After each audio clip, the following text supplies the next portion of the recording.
Sir एक और सवाल ये है कि सर ग्रेजुएशन को लेके, सर जैसे कि मैंने जितने भी टॉपर्स देखे हैं तो सर उन्होंने एमटेक मतलब बड़े बड़े कॉलेजेस से किया है। और छोड़िए ना उन सबको। सर सर ठीक है आप लेकिन। देखिए मनोज शर्मा को। जी सर।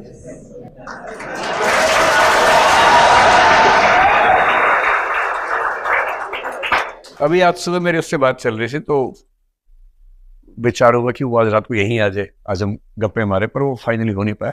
कभी आपको मिलवाएंगे, ऐसे लोगों से मिलवाएंगे। क्या होता है कि देखिए, आप यूपीएससी की बात कर रही सर है, एमपीपीएससी। एमपीपीएससी की बात कर रही है। एमपीपीएससी तो कोई एग्जाम ही नहीं है, वो तो बहुत ही आसान होता है। कोई एग्जाम एमपीपीएससी, लड्डू भरे हुए लड्डू उठा के खा रहे नहीं, उसको एमपीपीएससी कहते हैं। एग्जाम तो यूपीएससी होता है, एमपीपीएससी तो बहुत आसान है, मतलब बहुत आसान। विश्वास कीजिए मेरी बात पर, मैं मजाक नहीं कर रहा हूं। अगर एमपीपीएससी में स्ट्रगल है तो इसका सिर्फ इतना मतलब है कि आप सही डायरेक्शन, सही रणनीति के साथ मेहनत नहीं कर पा रहे। वरना स्टेट्स के एग्जाम सेंटर से काफी आसान होते हैं, और स्टेट्स में भी एमपीपीएससी कई राज्यों से आसान एग्जाम है। मेरा कई राज्यों में ठीक ठाक दखल रहता है परीक्षा पद्धतियों को समझने में, तो मैं बहुत सोच समझ के बात कह रहा हूं। तो जैसे मनोज का, तो आईएएस की बात मैं कर रहा हूं भी। आपने कहा कि किसी का एमटेक है, किसी का बीटेक है, कोई आईआईटी से है, ठीक है, वो लोग भी हैं। सिविल सर्विसेज की यही तो ब्यूटी है। सिविल सर्विसेज में हर फील्ड के लोग आ सकते हैं, और कितनी भी कोशिश कर लीजिए, ये बात सही है कि इंजीनियर्स की भूमिका या उनकी मात्रा इन एग्जाम्स में ज्यादा है, और इसकी वजह बड़ी सरल सी है। इसमें ये नहीं सोचने की भेदभाव हो गया है, वरना हम लोग तुरंत आरोप लगाए थे कि भेदभाव हो गया है क्योंकि इंजीनियर ज्यादा है। इसके पीछे का तर्क भी तो है। जनरली हमारे स्कूलों में जो 12वीं क्लास में सबसे ज्यादा तेज है पढ़ने वाले बच्चे, जनरली वो इंजीनियरिंग में जाते हैं। यही तो होता है।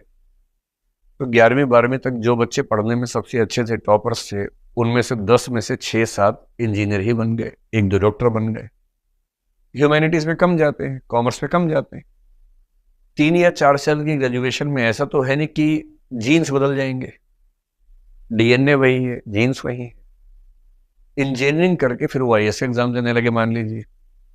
आर्ट्स के बाद भी लोग आईएएस एग्जाम दे रहे हैं।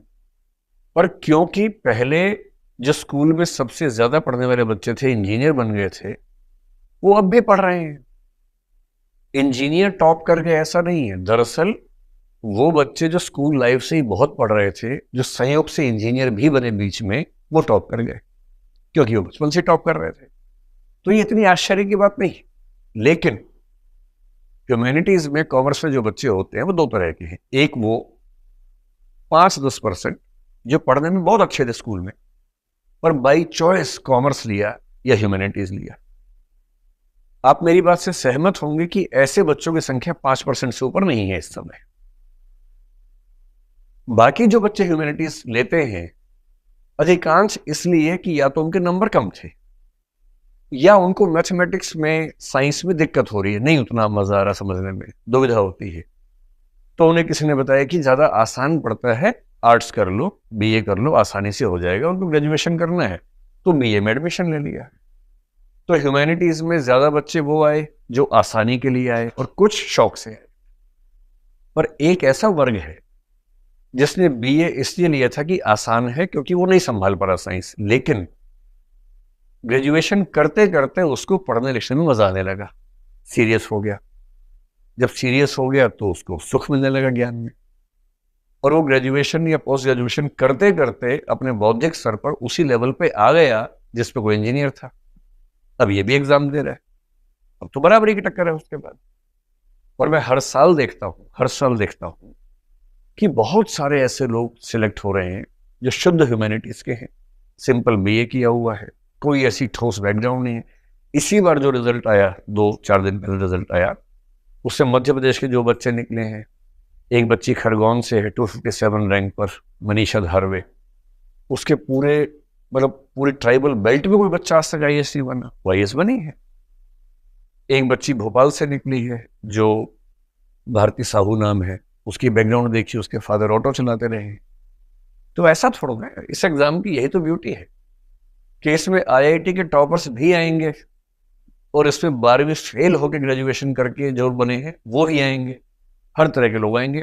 असली बात सिर्फ इतनी है कि एग्जाम के लिए आपने कितनी ईमानदारी से मेहनत की, और यदि वो आपने 1.5-2 साल 2.5 साल ठीक से ताकत लगाई है, अपनी स्ट्रेटेजी के साथ लगाई है, तो ये एग्जाम ऐसा नहीं है कि ना हो। मैं बहुत खुल के ये बात कह रहा हूँ, इसलिए नहीं कि आप मोटिवेट होकर इस एग्जाम की तैयारी करें, आप तो पहले से कर ही रही हैं। आईएएस का एग्जाम मुश्किल नहीं है यदि आप सामान्य बुद्धिमत्ता के स्तर पे हैं और मेहनत करने को तैयार हैं।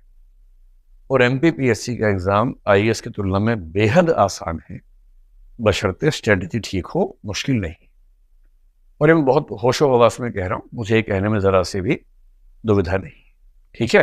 तो आईआईटी वाला कोई मिले कि मैंने तो आईआईटी से बीटेक किया, एमटेक किया, तुमने क्या किया? सर मैंने तो सर ये अटल बिहारी कॉलेज है सर, यहीं पास पे ही है सर, हाँ। वहां से डिग्री करी है। आप बोलना मैं अटल बिहारी महाविद्यालय से बीए करके आई हूँ, हाँ सर। और अटल बिहारी जी ने भी बीए ही किया था और वो पूरा देश संभाल रहे थे, जी सर। और मैं उस देश में रहती हूँ। और सीधी सी बात है, जब देश का प्रधानमंत्री बिना बीटेक एमटेक की इतना देश संभाल सकता है, तो मैं जिला नहीं संभाल सकती? जी सर। ऐसी कौन सी खास बात है? तो डरना नहीं है किसी से, खौफ में तो रहना ही नहीं। कोई आपको डराए ना कि मैंने एमटेक किया है, अब बोलो बधाई हो, मैंने एमए किया है, तो क्या फर्क पड़ता है? जी सर। है ना, डरना नहीं, मस्त रहना है। चलिए।